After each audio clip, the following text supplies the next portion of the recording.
It's absolutely happy time. From the Files of Police Squad, ABC hit back in 1980, I believe, sometime around there. Led to the whole Naked Gun thing with Leslie Nielsen. Anyway, it's back to the Daily Wrap. Hi guys, how you doing? It's time for Yay or Nay. I got so excited I just started going off on a tangent. This is the Odd Crimes edition. And first up, the next time you decide to ride and dash, that's when you don't pay your taxi driver, think again. An 18-year-old Ohio woman who skipped paying her cab fare after a 30-mile ride was given the choice of serving 60 days in jail or walking the 30 miles in 2 days. You'll never guess what she chose. She was also sentenced to 4 months probation and ended up having to pay a $100 cab fee anyway. Does the punishment fit the crime, Mr. Hirschfield? I think it fits, but I don't like the substitute physical punishment. Do what the law says, punish her as is.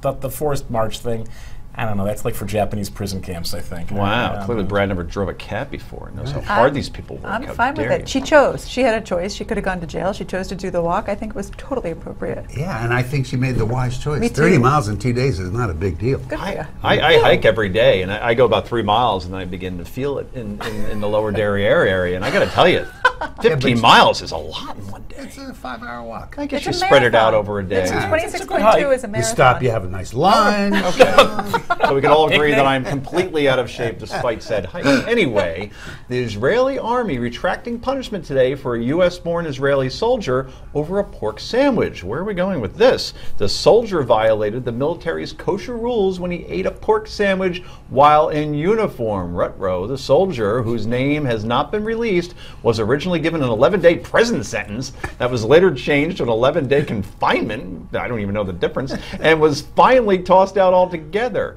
Okay, Brad, this one's coming to you first. Clearly, let's ask the rabbi, should the Israeli military have stuck to their original charges? Yea Absolutely not. It's insane. Israel is a liberal democracy, It is not pork. a theocracy, and that is insane. In fact, and by the way, confinement was restricted to base, but he shouldn't have even been done that.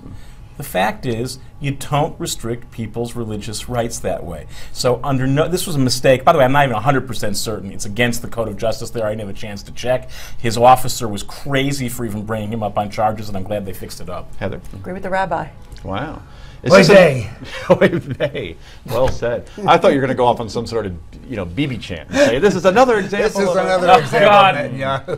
God. Anyway, in a I like to say sad it's like twist of irony, rapper Lil Wayne caused quite an uproar at an anti-violence charity basketball game on Sunday. Apparently, the referee made some calls against the team the rapper was sponsoring that just did not sit well with said rapper. As you can see, Wayne and his entire crew are seen chasing the ref. One witness even saw the rapper spitting at him, which would lead to a technical in normal situations. Police were called to the scene. There were no arrests. Resorting to violence as an anti-violence charity basketball game. Yay or nay, Heather Hansen? Well, come on. Absolutely nay. It's ridiculous behavior. That grill's gone to his head. You golf with Lil Wayne. I mean, are you surprised by his behavior?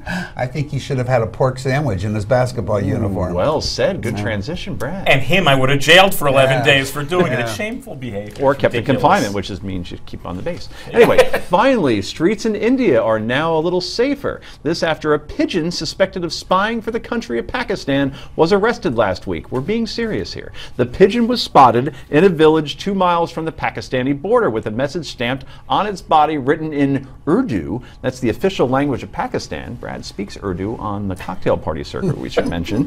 Police x-rayed the bird, then proceeded to place it under arrest as a suspected spy. Surprisingly, this is not the first time a bird has been held in custody for being a Pakistani spy. The same thing happened back in 2010. Should the pigeon spy be forced to share its secrets and start chirping, Brad Hirschfield? Clearly, Dr. Doolittle will be interrogating him. No, this is nuts. I mean, they may have used the bird that way, but what, are you going to debrief a bird? It's Heather? They're looking for evidence. I think it's interesting. Weren't there carrier pigeons, a long time ago? I'm sure that they are sharing better than our drones, perhaps. Good point. I understand Senator McCain is now putting in the budget for an electrified fence that will go 6 miles into the sky. Wow. Everything is politicized in this man's world. Anyway, we got to go. We got to go. Good job, panel. We appreciate it. Thank you for joining us tonight, everybody. I'm Joe Concha. Newsmax Prime with J.D. Hayworth. That's next.